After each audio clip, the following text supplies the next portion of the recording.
नमस्कार, मराठी मंडळीवर तुमच्या सगळ्यांचं स्वागत आहे। कोणत्या 16 जिल्ह्यांमध्ये शिंदेंचा होणार सुपडा साफ, कोणत्या 16 जिल्ह्यात नसणार शिंदेंचा एकही आमदार आणि कोणत्या 16 जिल्ह्यात इच्छा असताना देखील शिंदे उमेदवार देऊ शकणार नाहीत।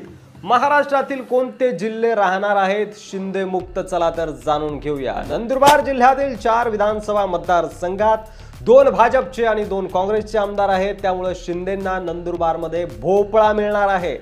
धुळे जिल्ह्यात भाजपचे 2 विद्यमान आमदार आहेत। शिंदखेडा विधानसभेत जयकुमार रावल, शिरपूर विधानसभेत काशीराम पावरा, धुळे ग्रामीण विधानसभेत कुणाल पाटील आहेत काँग्रेसचे आणि साक्री विधानसभा मतदारसंघात मंजुषा गावित आहेत अपक्ष। धुळे शहर विधानसभेत फारुख शहा एमआयएमचे आमदार आहेत, त्यामुळे धुळ्यात सुद्धा शिंदेंना पाय ठेवायला जागा नाहीये। अकोला जिल्ह्यात बाळापूर विधानसभेचे ठाकरेंचे एकनिष्ठ आमदार आहेत नितीन देशमुख। हे जर सोडले तर बाकी सर्व 4 मतदारसंघ भाजपच्या ताब्यात आहेत।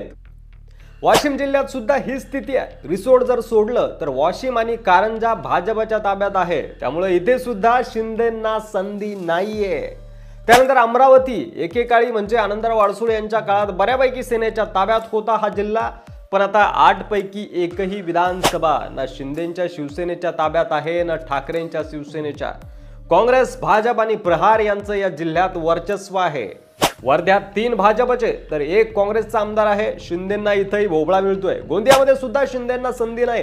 अजित पवार गट, भाजप, काँग्रेस आणि अपक्ष अशी आमदारांची या ठिकाणी स्थिती आहे। तर गडचिरोलीमध्ये 2 भाजपचे आणि 1 अजित पवार गटाकडे आहे आणि चंद्रपूरमध्ये सुद्धा शिंदेंना शोधून उमेदवार मिळणार नाहीये, कारण भाजप, काँग्रेस आणि अपक्ष यांचा बोलबाला चंद्रपूर जिल्ह्यात आहे। परभणीमध्ये उद्धव ठाकरेंना संधी आहे, पण जिंतूर विधानसभा मेघना बोर्डीकर भाजपकडे आहे। गंगाखेड विधानसभा रत्नाकर गुट्टे रासप यांच्याकडे आहे। पाथरी विधानसभा सुरेश वडपुरकर काँग्रेसकडे आहे, तर शिंदेंना या ठिकाणीही पाय ठेवायला जागा नाही। जालना जिल्हा सुद्धा शिंदेंचा नाहीये। काँग्रेस, भाजप आणि शरद पवारांची राष्ट्रवादी यांचे या ठिकाणी वर्चस्व आहे। मात्र इथे अर्जुन खोतकर यांच्या रूपाने तगडा उमेदवार एकनाथ शिंदे यांच्याकडे आहे। मात्र त्यांना संधी मिळते का हे बघावं लागेल आणि तुम्हाला आश्चर्य वाटेल, पुणे जिल्ह्यात सुद्धा शिंदेंचा एकही आमदार नाहीये। भाजपा, अजित पवार गट आणि काँग्रेसचं पुण्यात वर्चस्व आहे। नगर, बीड आणि लातूर या जिल्ह्यात सुद्धा शिंदेंचा एकही आमदार नाही आणि त्यामुळे पुन्हा या ठिकाणी शिंदेंचा आमदार येऊ सुद्धा शकणार नाही, कारण उमेदवारच नसणार आहे, तिकीटच मिळणार नाही आणि त्यामुळे या जिल्ह्यातून सुद्धा शिंदेंचा सुपडा साफ होणार आहे।